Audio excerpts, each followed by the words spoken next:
اچھا جی، بسم اللہ الرحمن الرحیم۔ سب سے پہلے تو آج جو پروسیڈنگز ہوئی ہیں سپریم کورٹ میں، جس میں سب سے خوشائن چیز یہ ہے کہ انہوں نے کہا کہ 60 دنوں میں جو بھی ہو جائے یہ کمپلیٹ ہوگی جے آئی ٹی کی انویسٹیگیشن۔ تو یہ سب سے ہمارے لیے خوشائن چیز ہے، کیونکہ خدشہ تھا کہ لمبا کھینچا جائے گا اس کو، اور جو کہتے ہیں نا جسٹس ڈیلیڈ از انجسٹس، تو اس لیے ایک تو یہ خوشائن چیز ہے۔ دوسرا، سپریم کورٹ نے آج کہہ ہی دیا کہ یہ کرمنل انویسٹیگیشن ہے، کرمنل انویسٹیگیشن، اور کرمنل انویسٹیگیشن ہو رہی ہے جس کے اوپر وہ کل سعودی عربیہ گئے پاکستان کے پرائم منسٹر بن کے۔ یہ کہیں بھی دنیا کے اندر نہیں ہوتا کہ اگر آپ کے اوپر کرمنل انویسٹیگیشن ہو، آپ ملک کے پرائم منسٹر بنے ہوئے ہیں اور ملک کو ریپرزینٹ کر رہے ہیں باہر، اور اس لیے سارے پاکستانیوں کو، میں کل سے ساری جگہ سے خدشہ، مجھے کالز آ رہی ہیں، میسیجز آ رہی ہیں، سب سے ایک ہی میسیج آ رہی ہے کہ پاکستانی شرمندہ ہوئے جو کل ہوا ہے وہاں، ٹرمپ نے جو وہ ایڈریس کر رہا تھا، یعنی جس طرح پاکستان کے پرائم منسٹر کو ٹریٹ کیا گیا ہے۔ پہلے تو اتنی زیادہ لمبی نیٹ پریکٹس کر رہے تھے تقریر کرنے کی، میچ کھیلنے ہی نہیں دیا انہوں نے، اگلوں نے، ایک تو وہ بڑی شرم کی بات تھی سارے ملک کے لیے۔ اس کے بعد جو ٹرمپ نے وہاں باتیں کیں، کم از کم نواز شریف کو کچھ بیان تو دینا چاہیے تھا۔ اس کے بعد انہوں نے بات کی اس کی کہ دہشت گردوں کی بات کی، حماس کو دہشت گرد بنا دیا، حزب اللہ کو دہشت گرد بنا دیا، یعنی جو اسرائیل کا دشمن تھا اس کو دہشت گرد بنا دیا، اور ایران کو آئسولیٹ کرنے کا کہا۔ تو پاکستان کا پرائم منسٹر جب وہاں اٹینڈ کر رہے تھے تو کم از کم پاکستان کے لوگوں کی بات تو کر دیتے وہاں، چلیں اگر انہوں نے اجازت نہیں دی تھی تقریر میں تو بعد میں ہی کر دیتے۔ اور سب سے اہم بات یہ تھی کہ پاکستان کا نام ہی نہیں لیا، جس ملک نے امریکہ کی جنگ لڑ کے 70,000 لوگوں کا اپنا یہاں ان کو شہید کروائے، ہمارے جو لوگ تباہی مچی پاکستان میں، $100 ارب سے زیادہ نقصان ہوا پاکستان کو، وہ ٹرمپ کو پاکستان یاد ہی نہیں آیا اور ہندوستان کی بات کر رہا تھا۔ تو کم از کم پرائم منسٹر کو یہ کہنا چاہیے تھا کہ اس ملک نے قربانیاں دی ہیں، سب سے زیادہ قربانیاں دی ہیں، جس کا کوئی تعلق ہی نہیں تھا وار آن ٹیرر سے، کوئی پاکستانی ملوث ہی نہیں تھا 9/11 کے اندر، القاعدہ افغانستان میں تھی۔ تو ایک قوم قربانی دے، فرنٹ لائن سٹیٹ بنے، امریکہ کی جنگ لڑے، اور وہ نام بھی نہ لے، اور نام لے ہندوستان کا، اور ہندوستان کا نام لے اور کشمیریوں کی بات نہ کرے۔ جو ہندوستان سٹیٹ ٹیررزم ہے کشمیر کے اوپر، اس نے تو ہندوستان کی تعریف کر دی کہ ہندوستان نے قربانیاں دی ہیں۔ تو جو کشمیریوں کی سٹرگل ہے، نہ اس کی بات کی نواز شریف کو کرنی چاہیے تھی۔ جو پیلسٹینینز کی سٹرگل ہے، جو ظلم فلسطینیوں پہ ہو رہا ہے، اس کے اوپر بات کرنی چاہیے تھی۔ اس نے تو، ٹرمپ نے تو جو پیلسٹینین کے الیکٹڈ نمائندے ان کو دہشت گرد کہہ دیا وہاں۔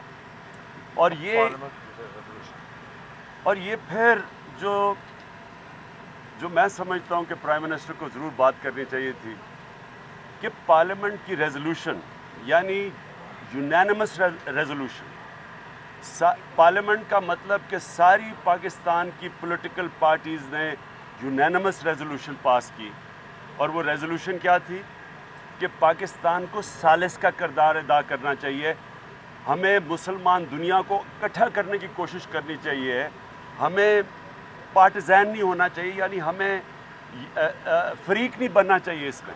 یہ جوائنٹ ریزولوشن تھی۔ تو نواز شریف اگر ہمیں ریپرزینٹ کر رہے تھے تو کم از کم بولتے تو صحیح کہ پاکستان نہیں چاہتا کہ ایران کو آئسولیٹ کیا جائے، اور ایران ادھر ابھی الیکشن ہوئی ہیں، اور انہوں نے الیکٹ کیا ایک پریزیڈنٹ کو، جس پریزیڈنٹ نے کوشش کیا ایران کو دنیا کے ریچ آؤٹ کرنے کے لیے، دنیا سے یعنی ایران کو کھولنے کے لیے، وہ ماڈریٹ سمجھے جاتے ہیں، ایران کے لوگوں نے اس کے لیے ووٹ دی ہے، تو اس کو آپ آئسولیٹ کر رہے ہیں، اور پاکستان وہاں بیٹھ کے خاموش ایک تماشا ہی بنا ہوا ہے پاکستان کا پرائم منسٹر. اس کو بات کرنی چاہیے تھی کہ یہ مسلمان دنیا کے انٹرسٹ پہ نہیں ہے. ہمیں چاہیے کہ ایران کو بھی بیچ میں فولڈ میں لے کے آئیں.